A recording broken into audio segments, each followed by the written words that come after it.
저는 오늘 부목사님이 봉독해 준 히브리서 11장 23절 말씀을 가지고 모세 부모가 보여준 믿음이라는 제목으로 여러분 함께 말씀을 나누고자 하는데요. 어느 교회 학교 예배 시간에 선생님이 아이들에게 이렇게 질문을 했대요. 여러분, 천국은 어떤 사람이 가죠? 그러면서 착한 일을 많이 하고 선한 일을 많이 한 사람이 천국 가나요? 하니까 아니요 그래요. 그러면 똑똑하고 얼굴 예쁜 사람이 천국 갈까요? 아니요. 그러면 천국 가기 위해서는 어떻게 해야 되죠? 라고 말했더니 한 주가 손을 번쩍 들며 뭐라고 한 줄 아십니까? 죽어야죠 그랬대요. 죽어야 천국 간다는 거죠.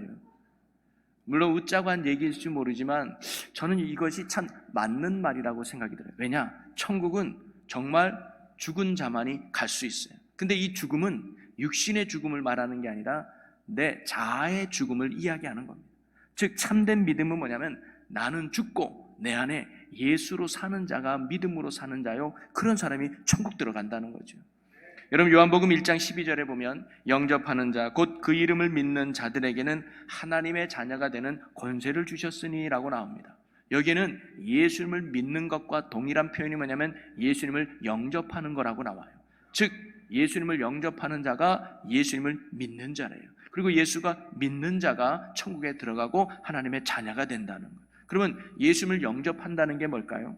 여러분, 헬라어의 영접이라는 단어는 크게 두 가지로 많이 사용됩니다. 하나는 뭐냐면 데코마이라는 단어인데, 이 단어의 뜻은 받다, 취하다, 환영하다, 환대를 베풀다라는 의미를 가지고 있어요. 그래서 이것은 주로 귀한 손님을 맞이하거나 귀분을 정성껏 접대할 때 쓰는 단어가 바로 이 데코마이입니다. 그런데 또 하나가 영접하다는 단어로 람바노라는 단어를 쓰고 있어요. 이 람바노라는 단어는 잡다, 붙잡다, 놓지 않고 지속적으로 붙들고 있다는 의미의 영접이라는 단어가 바로 이 람바노입니다. 그런데 오늘 요한복음 1장 12절에 사용된 단어가 바로 이 람바노예요. 즉 예수님을 영접한다는 건 뭐냐면 예수님을 계속 붙잡고 있다는 거예요. 예수님을 지속적으로 붙들고 있다는 의미가 바로 영접한다는 말입니다. 이것은 예수님은 가끔 우리에게 오셨다 가시는 손님으로 모시는 게 아니라 언제나 내 안에 계시는 주인으로 받아들이는 것이 예수님을 영접한다는 거예요. 주일만 잠깐 예수님 믿습니다 외치는 게 아니라 내 삶의 모든 영역 속에서 예수를 믿습니다라고 고백하며 내 삶의 주인으로 받아들이는 것, 주인으로 믿고 섬기는 것, 그게 바로 영접한다는 거죠. 그러기에 초에 얘기했던 아이가 천국은 죽어야 갑니다 라고 말할 때 그 죽음은 바로 욕망을 따라 살았던 죄인된 옛 모습에 나는 죽고, 그리고 이제는 생명 되시는 예수님을 내 안에 모시고 살아가는 사람만이 참된 구원을 얻는 거죠. 이렇게 나는 죽고 예수로 사는 자가 바로 온전한 믿음의 삶을 사는 사람인 줄로 믿습니다. 오늘도 우리는 히브리서에 나오는 믿음의 영웅들 속에서 하나님을 나의 삶의 주인으로 삼고 살았던 믿음의 본이 되는 사람을 만날 수가 있는데요, 오늘 살펴볼 바로 그 믿음의 사람은 바로 모세의 부모들이었습니다. 히브리서 기자가 모세의 믿음을 이야기하기 전에 먼저 모세 부모가 보여준 믿음을 이야기한 이유는 어디 있을까요? 바로 모세라는 큰 믿음의 영웅이 나올 수 있었던 이유가 바로 모세의 부모의 믿음 때문이었다는 것을 히브리서 기자가 우리에게 가르쳐주고 있는 것 같습니다. 모세 부모의 믿음이 있었기 때문에 모세가 죽음 위기 속에서도 살아날 수 있었고, 그가 이스라엘의 민족을 구원하는 지도자로 세울 수 있었고, 끝내 이스라엘 민족이 구원받을 수 있었다는 사실이죠. 저는 오늘도 이 말씀을 준비하며 소망하고 함께 기도하기를, 오늘 말씀을 전하는 저나 또 이 말씀을 듣는 여러분이 오늘 이 시대에 모세 부모와 같은 믿음의 사람이 되어서 우리를 통해서 여러분의 자녀들이 살아나고, 우리를 통해서 여러분의 가정이 회복되고, 또 우리를 통해서 우리 교회가 주님의 은혜 가운데 부흥의 역사를 누리는 하나님의 큰 은혜와 축복이 있는 역사가 일어나기를 주님의 이름으로 간절히 축원합니다. 자, 그러면서 모세 부모가 보여준 믿음은 어떤 믿음이었을까? 저는 네 가지를 정리해서 여러분과 함께 생각해보고 나눠보려고 하는데요, 첫째는 뭐냐면 하나님의 가치를 볼 수 있는 믿음입니다. 자, 한번 같이 고백해 볼까요? 하나님의 가치를 볼 수 있는 믿음. 저희 어머님이 권사님이신데 가끔 그래요. 공 목사님, 권 목사는 왜 설교할 때 따라하라고 안 해? 그러더라고요. 아니 왜요? 따라고 해야 그게 더 기억나고 더 집중이 잘 되는데 왜 공 목사는 안 해? 그거 불편하지 않아요? 그래서 저 안 하는데요. 오늘 한번 해봤어요. 그래서 근데 따라하는 게 더 낫습니까? 더 마음에 새겨지나요? 종종 해야 되겠어요. 예. 다시 한번. 자, 하나님의 가치를 볼 수 있는 믿음. 네. 여러분, 오늘 본문에 이렇게 나와요. 믿음으로 모세를 낳았을 때에 그 부모가 아름다운 아이임을 보고라는 말이 나와요. 이 동일한 본문이 기록되어 있는 출애굽기에 보면 또 이렇게 기록되어 있습니다. 저렇게 2장 2절에 보니까 그 여자가 임신하여 아들을 낳으니 그가 잘생긴 것을 보고 석 달 동안 그를 숨겼으나 그래요. 즉 모세가 태어났을 때 모세의 부모가 모세를 보니까 뭐냐면 너무 잘생긴 거예요. 아름다운 외모를 가졌다 이 말이죠. 여러분 그런데 여기 계신 부모님 중에 어떻게 이렇게 못생긴 애가 있지? 우리 애가 어떻게 내 애지만 나도 정말 보기가 정말 흉측하고 이런 부모 계십니까? 여러분 고슴도치도 내 새끼는 이쁜 거 아니겠습니까? 그럼 당연히 모세가 태어났을 때 모세 부모는 아이고 잘생겼다, 아이고 아름답다 여기는 게 당연한 거 아니겠어요? 그런데 모세의 부모가 모세가 태어났을 때 잘생겼다, 아름답다라고 말한 건 단순한 외모를 평가한 게 아닙니다. 여기에는 더 깊은 의미가 있는데 스데반의 설교에서 우리가 그 의미를 발견할 수 있습니다. 사도행전 7장 20절 말씀을 보면 그때에 모세가 낳는데 하나님 보시기에 아름다운지라 그의 아버지 집에서 석 달 동안 길리더니 나와요. 즉 보니까 모세는 누가 보기에 아름답다는 거예요? 하나님이 보시기에 아름다운 자가 모세였다는 거예요. 근데 그걸 누가 지금 발견한 거예요? 모세 부모가 발견한 거예요. 바로 모세 부모가 모세를 어떻게 바라보고 있는 거예요? 하나님의 눈으로 모세를 바라보는 거예요. 자신들의 보기에는 다른 아이들과 다를 바가 없었을 겁니다. 지극히 평범하고 지극히 보잘것없는 아이였는지도 모르겠어요. 그런데 하나님의 눈으로 보면 하나님이 보시기에 내가 낳은 아들은 하나님께 아름답고 사랑받는 귀한 아이로 이 모세를 바라본 겁니다. 그리고 앞으로 이스라엘 민족을 구원하기 위해서 하나님의 뜻을 이루기 위해서 이 시대에 하나님이 나에게 보내준 하나님 역사의 일꾼이라고 하는 믿음이 바로 이 모세 부모에게 있었다는 거예요. 이러한 믿음의 눈으로 보니까 모세가 어떻게 보이는 거예요? 아름답게 보이고 귀하게 보이고 사랑스러워 보였던 거죠. 한마디로 그들이 보여준 믿음은 뭘까요? 하나님의 가치를 볼 수 있는 믿음이었습니다. 즉 하나님이 소중히 여기는 걸 나 또한 소중히 여길 수 있었고 하나님이 귀히 여기는 것을 나 또한 귀히 여길 수 있는 것, 이런 믿음을 바로 모세 부모가 가졌다는 거예요. 바로 믿음은요 하나님의 가치를 알아보는 것입니다. 여러분 어느 역사 교수가 휴가를 맞아서 시골의 어느 집을 방문했어요. 그래서 거기서 하룻밤 묵기로 했습니다. 그런데 저녁에 마당에 딱 앉아 보니까 개가 마침 밥을 먹고 있었어요. 근데 개 밥그릇을 보니까 일반 그릇이 아닌 것 같아요. 뭔가 특이해요. 그래서 주인한테 물어봅니다. 혹시 저 개가 먹는 밥그릇 어디서 났냐고. 우리 창고에 있는 거 그냥 쓸데가 없어서 개 밥그릇을 사용하고 있다고. 근데 내가 보니까 저 그릇은 보통 그릇이 아닌 것 같으니 저한테 한번 맡겨봐달라고. 그러시라고 뭐 가져가도 좋다고 그래요. 그래서 그 다음날 이 역사학자가 그 그릇을 가지고 연구실에 와서 자료를 찾아보니까 그 그릇이 세상에 조선 왕조 때 왕이 썼던 그릇이었던 거예요. 그걸 이 주인은 모르고 개밥 그릇으로 떴던 거죠. 그 차이가 뭐예요? 가치를 알아보느냐 가치를 받지 못하느냐의 차이였다는 거예요. 여러분 믿음은요 이처럼 숨겨진 하나님의 가치를 발견하는 것이 믿음인 줄로 믿습니다. 하나님이 귀히 여기는 걸 나도 귀히 여길 줄 아는 것, 하나님이 소중히 여기는 걸 나도 소중히 여길 줄 아는 것, 그게 믿음이라는 거죠. 모세가 태어났을 때 다른 사람들 눈에는요 그냥 평범한 아이였습니다. 그리고 나일강에 버려야만 하는 어찌 보면 참으로 쓸모없는 남자아이로 보여졌을 거예요. 그러나 모세의 부모에게 있어서는 하나님께서 너무나 아름답게 여기는, 너무나 귀하게 여기는 존재로 그들이 바라보았던 것이죠. 바로 이러한 모세의 부모 믿음 때문에 모세는 그 당시 죽지 않고 살 수 있었고 후에 이스라엘 민족을 구원할 수 있는 영적 지도자로 세워질 수 있지 않았겠습니까?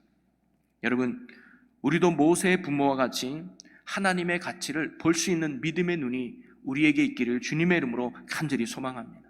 하나님이 소중히 여기는 걸 나도 소중히 여기고 하나님이 귀히 여기는 걸 나도 귀히 여길 줄 아는 믿음의 눈을 갖는 것, 그게 믿음의 축복이라는 거죠. 그런 의미에서 여러분, 우리의 자녀들을 바라볼 때 하나님의 가치로 볼 수 있는 믿음의 눈이 우리에게 있었으면 좋겠습니다.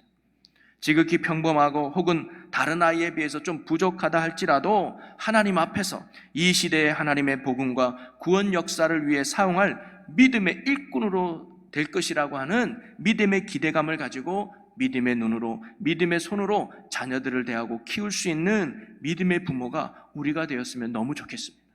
그리고 우리가 몸담고 있는 가정도 하나님께서 허락하신 귀한 가정, 아름다운 가정임을 믿고 그러한 눈으로 볼 수 있는 우리의 믿음이 되었으면 좋겠습니다.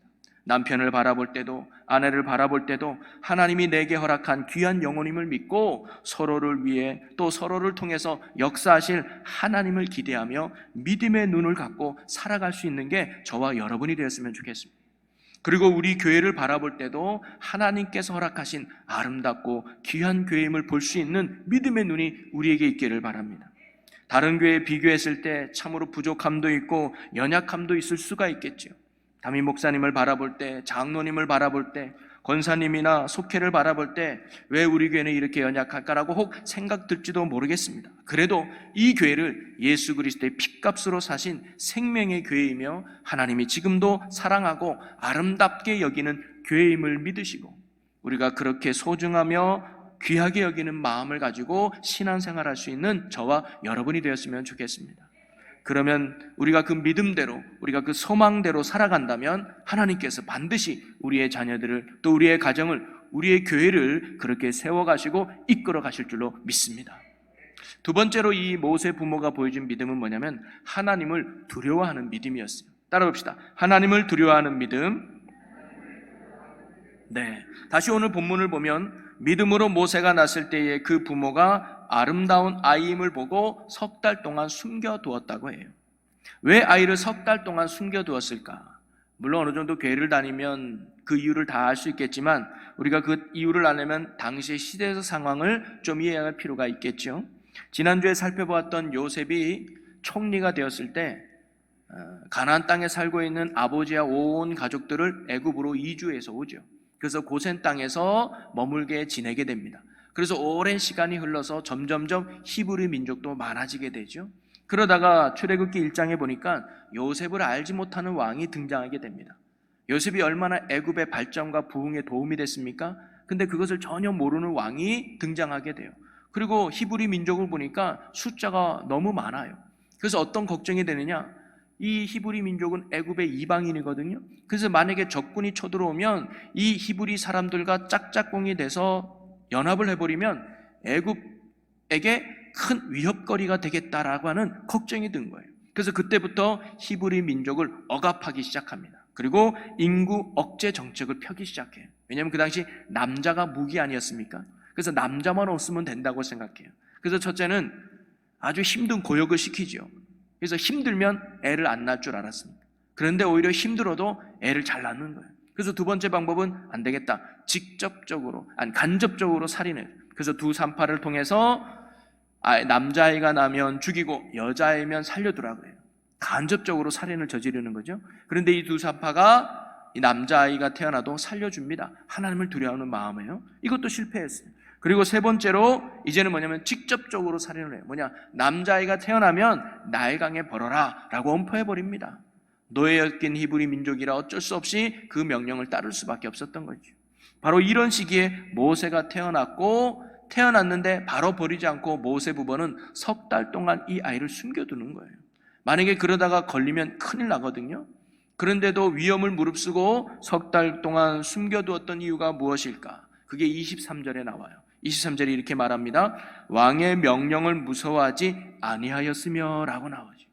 바로 한마디로 바로 왕보다 하나님을 두려워했기 때문에 그들은 바로의 망을 어기고 하나님의 뜻을 쫓았던 것입니다. 여러분, 사람은요 두려워하는 대상에게 순종하게 되어 있어요. 여러분, 그런 얘기 아시죠? 공처가 이야기. 공처가 이게 대회를 하는데 사람이 한 수백 명 모였어. 거기에서 자신이 공처가라고 생각되는 분은 오른쪽, 공처가가 아니라고 생각되는 분은 왼쪽에 쓰세요 그랬더니 다 오른쪽인데 한 명만 왼쪽에 쓴 거예요. 그 사회자가 물어봐요. 당신 공처가 아니에요? 그랬더니 그 사람이 뭐라 그랬다 그러죠? 제 집사람이요, 사람 많은 곳에 가지 말래요. 여러분 다 아는 얘기인데 이렇게 웃어줘서 고마워요. 아유, 웃는 자에게 복이 임할 줄로 믿습니다. 예. 뭐냐면 공처가 아내를 두려워하니까 그 아내의 말에 따르는 거 아니겠습니까? 여러분 우리가 누구 말을 듣고 또는 누구의 말에 순종하느냐 보면 그 사람이 지금 누구를 두려워하고 있는가를 알 수가 있는 거죠. 여러분 아까 조금 전에 히브리 3파 이야기를 했잖아요. 왕이 남자이면 죽이고 여자이면 살려내라, 어명이에요. 그 당시 왕의 명령은 법안입니까? 그런데 히브리 3파가 남자애를 살려도요, 그 이유가 뭐냐? 그들이 하나님을 두려워했기 때문이라고 나옵니다. 출애굽기 1장 17절에 보니까 그러나 3파들이 하나님을 두려워하여 애굽 왕의 명령을 어기고 남자 아기들을 살린지라. 아멘. 여러분 이처럼 참 믿음은 하나님을 두려워하는 것입니다. 하나님을 두려워할 때 우리 하나님의 뜻에 순종하게끔 되어 있다는 거죠. 여러분 하나님을 두려워하고 계십니까? 하나님은 사랑의 하나님이시죠. 내가 좀 부족해도, 내가 연약해도 하나님은 다 용서해 주는 분이죠. 맞습니다. 그러나 사랑의 극치가 뭔지 압니까? 그게 경외함이고 두려움이에요.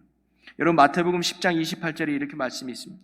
몸은 죽여도 영혼은 능히 죽이지 못하는 자들을 두려워하지 말고 오직 몸과 영혼을 능히 지옥에 멸하실 수 있는 이를 두려워하라. 여러분 우리가 하나님을 두려워해야 될 이유가 여기 있는 거예요. 하나님만이 우리의 몸과 우리의 영혼을 능히 지옥에 던지며 멸할 수 있는 유일한 분이 하나님이라는 거예요. 반대로 바꿔 말하면 하나님만이 우리의 몸과 우리의 영혼을 지옥에서 건져내서 천국에서 영원한 생명으로 살게 하실 수 있는 유일한 분도 하나님이시라는 거죠.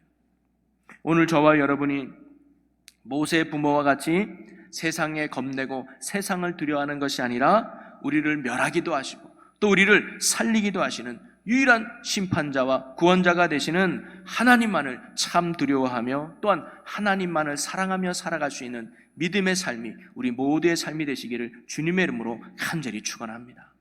세 번째로 이 모세 부모가 보여줬던 믿음은 뭐냐면 한번 따라해 봅시다. 자신의 삶의 자리에 충성을 다하는 믿음. 믿음은 한마디로 말하면 하나님께서 맡겨진 자리에 충성을 다하는 게 믿음이라는 거예요. 자, 모세 부모가 모세를 석 달간 목숨을 걸고 숨겨서 키웠다 그랬잖아요. 왜 석 달간 숨기면서 키웠을까요? 한 달도 아니고 두 달도 아니고 석 달 동안. 여러분 이 석 달이라는 의미는 뭘 말하느냐면 바로 이 부모가, 모세의 부모가 들키지 않고 모세를 키울 수 있는 최선의 기간이 석 달이었기 때문입니다. 바로 그들은요 모세를 돌보는 일에, 모세를 키우는 일에 자기가 할 수 있는 최선을 다했다는 거예요. 그리고 더 이상 숨길 수 없게 되자 어떻게 했느냐? 출애굽기 2장 3절에 보면 더 숨길 수 없게 되며 그를 위하여 갈대 상자를 가져다가 역청과 나무진을 칠하고 아기를 거기 담아 나일 강가에 갈대 사이에 두고.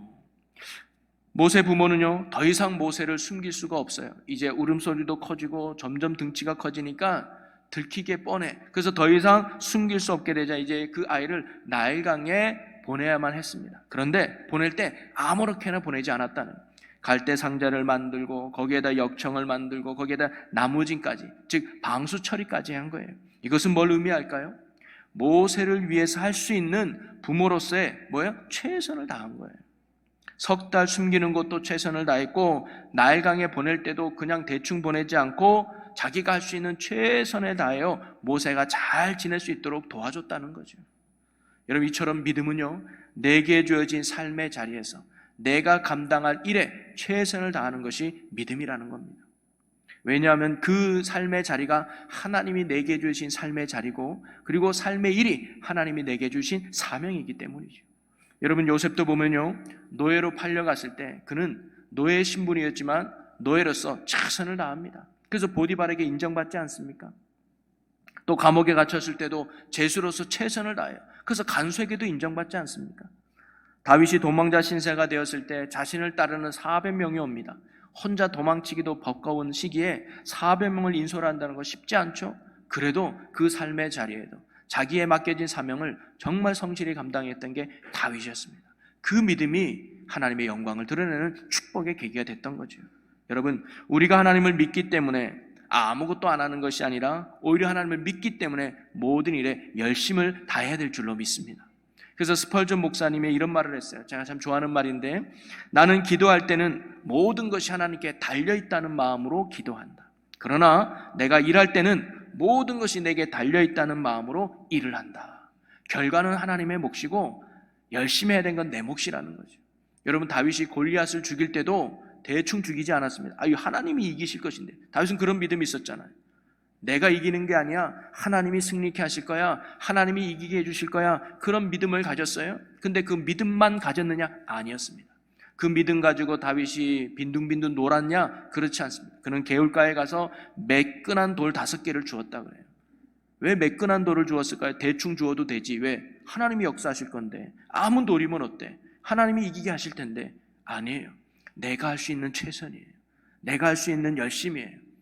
그래서 그는 물맷돌 던질 때 어느 돌이 잘 나갈까, 어느 돌이 힘있게 빠르게 닿을까, 나름대로 최대한 계산해서 최선의 방법을 통해서 물맷돌을 던졌던 거예요. 그 믿음과 성실 속에 하나님이 개입하니까 놀라운 역사가 일어났던 거죠. 여러분, 우리가 있는 삶의 자리가 하나님께서 허락한 자리임을 믿고, 그리고 그 자리에서 내가 감당할 일이 하나님이 내게 주신 사명임을 믿고 하나님의 역사와 능력을 기대하며 진실함으로, 성실함으로 감당하는 믿음이 오늘 저와 여러분의 믿음이 되기를 주님의 이름으로 간절히 축원합니다. 하나님은 오늘도 성실한 우리를 통해서 하나님의 놀랍고 위대한 일들을 이루어 가실 줄로 믿습니다. 그리고 마지막으로 모세 부모가 보여준 믿음은 뭐냐면 하나님께 맡기며 역사를 기대하는 믿음이었어요. 자, 따라봅시다. 하나님께 맡기며 역사를 기대하는 믿음. 네.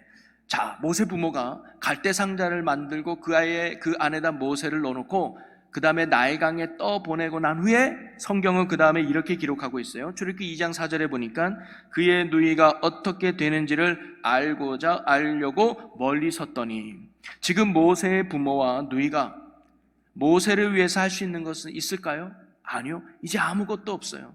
갈대 상자까지가 부모로서 할 수 있는 최선의 노력이었습니다. 이제 나일강가에 갈대 상자를 놓으면 더 이상 부모가 어떻게 할 수가 없어요. 그냥 잘 되기만을, 죽지 않고 살아나기만을 바랄 뿐이었습니다. 왜냐하면 종종 애굽 사람이 그 아이를 데려가 키우는 경우가 있어요.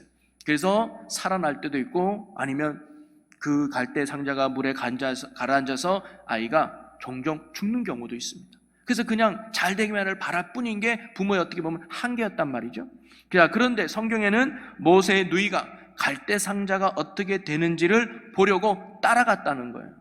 이게 참 중요합니다. 이건 어떤 의미가 있느냐? 바로 자신의 손은 떠났지만, 더 이상 내가 할 수 있는 건 없지만, 그래도 지금 하나님의 손이 모세와 함께해서 하나님이 그를 지켜주실 것을 기대하는 모습 속에서 따라갔다는 거예요. 모세의 부모는요, 갈대 상자에 모세를 넣고 나일강가에 띄워보낸 후에 모세를 포기한 게 절대 아니었습니다. 지금 그들이 할 수 있는 일은 아무것도 없지만 모세를 하나님의 손에 맡기고 믿음으로 지켜본 거예요. 믿음으로 뭐예요? 기도했다 이 말이죠. 바로 모세의 부모가 보여준 믿음은 내가 할 수 없다고 포기한 것이 아니라 내가 할 수 없다 할지라도 하나님의 손에 맡기고 기도하는 믿음을 보여준 게 모세의 부모의 믿음이었습니다. 여러분, 바로 믿음은요, 내가 할 수 없는 상황 속에 있다 할지라도 포기하는 것이 아니라 역사하실 하나님을 기대하며 믿음으로 기도하는 것인 줄로 믿으시기를 바랍니다.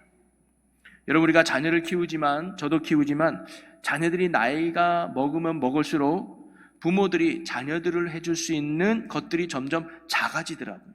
그리고 부모의 역할이 점점점 줄어들고 축소되는 것 같아요. 그러다가 고등학교를 졸업하고 이제 대학교 가면 거의 소위 말하는 독립을 해버리죠. 이제 잔소리도 거의 안 합니다. 이제 네 인생은 네가 살아야지 하면서 이제 성인이 된 자녀들은 본인들이 살아가죠. 부모가 해줄 수 있는 게 극히 드뭅니다. 그리고는 할 수 있는 건 뭐예요? 잘 되기만을 바랄 뿐이죠. 근데 여기서 중요한 것이 있습니다. 비록 우리의 손을 떠났지만 계속해서 하나님의 손에 그들이 살아갈 수 있도록 맡기고 우리는 뭐예요? 기도해야 된다는 거죠. 모세의 부모가 보여준 믿음이 바로 그겁니다. 맡기며 의지하며 기도하는 믿음을 보여줬다는 거예요. 여러분, 우리가 자녀를 키울 때도 비록 내 자녀들이 내 손을 떠나서 내가 더 이상 해줄 것이 없는 상황 속에 있다 할지라도 여전히 하나님께서 내 자녀를 붙들어 주시고 인도해 주실 것을 기대하며 기도의 손을 놓지 않는 여러분이 되기를 소망합니다. 또 여러분의 가정을 위해서도 또 교회를 위해서도 실질적으로 내가 할 수 있는 일이 그렇게 많지 않다 할지라도 괜찮습니다. 하나님의 일하심과 하나님의 역사하심을 기대하면서 함께 기도하면서 믿음의 눈을 감지 않는 그런 믿음의 삶이 참으로 중요하다는 거죠. 오늘도 저와 여러분이 모세의 부모와 같이 하나님의 역사하심과 하나님의 일하심을 기대하며 날마다 기도로 나아갈 수 있는 믿음이 우리 모두의 믿음이 되시기를 주님의 이름으로 간절히 축원합니다. 모세의 부모의 이러한 믿음으로 말미암아 모세는 나일강에서 죽지 않고 바로의 공지가 발견하고 양자 삼고 나중에 후에 이스라엘을 애굽에서 구원하는 영적 지도자로 쓰임받게 되지 않았습니까? 오늘 우리도 하나님의 은혜와 역사를 기대하는 이 믿음으로 기도한다면 분명 하나님의 선하신 능력이 함께하여서 우리의 자녀들을 또 우리의 가정을 또 우리 교회를 우리 주님께서 선한 길로 능히 인도해 주실 줄로 믿습니다. 사랑하는 성도 여러분, 오늘 우리는 모세 부모가 보여준 믿음에 대해서 함께 나누었는데요, 모세 부모가 보여준 믿음은 어떤 믿음이었습니까? 첫째는 뭐예요? 하나님의 가치를 볼 수 있었습니다. 평범한 모세였지만 그들은 하나님의 뜻을 이룬 아름다운 아이로 그 모세를 바라보았다는 것. 그 믿음이 모세를 키우는 데 힘이 됐고 모세를 자라는 데 힘이 됐다는 거죠. 여러분, 우리도 내 자녀가 하나님이 보시기에 아름다운 아이임을 알고 사랑의 손길로 키우고 내 가정도 하나님이 보시기에 아름다운 귀한 가정을 믿고 소중히 여기며 또 내가 섬기는 이 교회도 하나님께서 허락한 아름다운 교회임을 믿고 귀히 여기며 신앙생활을 할 수 있는 저와 여러분이 되기를 소망합니다. 그러면 우리의 믿음대로 우리의 소망대로 반드시 이루어질 줄로 믿습니다. 그리고 모세 부모는요, 바로 왕보다 하나님을 두려워했다는 거예요. 이러한 믿음이 모세를 석당과 숨겨두는 용기 있는 행동을 가져오게 됐죠. 믿음은 무엇보다 하나님을 두려워하는 것이며 하나님을 사랑하는 것입니다. 우리가 진정 하나님을 두려워하며 그 뜻을 쫓는 자들이 되어 하나님의 뜻을 이루어갈 수 있는 우리 모두가 되시기를 주님의 이름으로 간절히 축원합니다. 그리고 모세 부모는 부모로서 할 수 있는 최선을 다해서 모세를 키웠다고 하잖아요. 이처럼 믿음은 내게 주어진 삶의 자리에서 내가 감당할 일에 최선을 다하는 겁니다. 결과는 하나님께 맡기고 우리도 부모로서 또 자녀로서 또 성도로서 내가 있는 자리가 하나님께 허락한 자리임을 믿고 또 내게 주어진 일이 하나님이 내게 주어진 사명임을 믿고 충성을 다하며 성실하게 사명 감당하는 주님의 신실한 일꾼들이 되시기를 주님의 이름으로 간절히 축원합니다. 그럴 때 우리의 삶에 하나님이 반드시 역사해 주실 줄로 믿습니다. 그리고 마지막 모세 부모는 더 이상 자신들이 해줄 수 있는 것이 아무것도 없을 때 그냥 손 놓고 포기한 것이 아니라 오히려 하나님께 맡기며 기도의 손을 놓지 않았다는 거죠. 우리도 내가 할 수 없다고 포기하는 것이 아니라 내 손을 떠났다 할지라도 하나님의 손은 지금도 일하고 계심을 믿고 하나님은 지금도 역사하고 계심을 믿고 날마다 기도하는 믿음으로 살아가는 저와 여러분이 되기를 주님의 이름으로 간절히 축원합니다. 여러분, 모세 부모의 믿음을 통해서 모세가 죽지 않고 살아났고 또 그가 이스라엘의 민족의 영적인 지도자가 되었으며 이스라엘 민족이 구원받을 수 있는 축복의 열매를 맺었던 것처럼 오늘도 저와 여러분이 모세와 같은 믿음을 가져서 우리를 통해 우리의 자녀들이 살아나고 가정이 회복되고 그리고 교회가 부흥되는 하나님의 역사와 은혜가 넘치는 축복의 삶이 오늘 우리 모두의 삶이 되시기를 주님의 이름으로 간절히 축원합니다. 오늘도 우리에게 주신 말씀을 붙들고 이 시간 함께 결단하며 기도하기 원하는데요, 하나님, 이 시대 모세 부모와 같은 믿음이 우리의 믿음 되게 하여 주옵소서. 하나님의 가치를 볼 수 있으며 하나님을 두려워하며 삶의 자리에 충성을 다하며 하나님께 맡기고 기도하는 믿음이 우리 믿음 되게 해 주옵소서. 그래야 우리의 믿음을 통해 우리의 자녀들이 살아나게 하시고 가정이 회복되게 하시고 교회가 부흥되는 생명의 역사를 이루어가는 축복의 삶 되게 하여 주시옵소서. 모든 영광 주께 돌리며 예수님의 이름으로 기도하옵나이다. 아멘.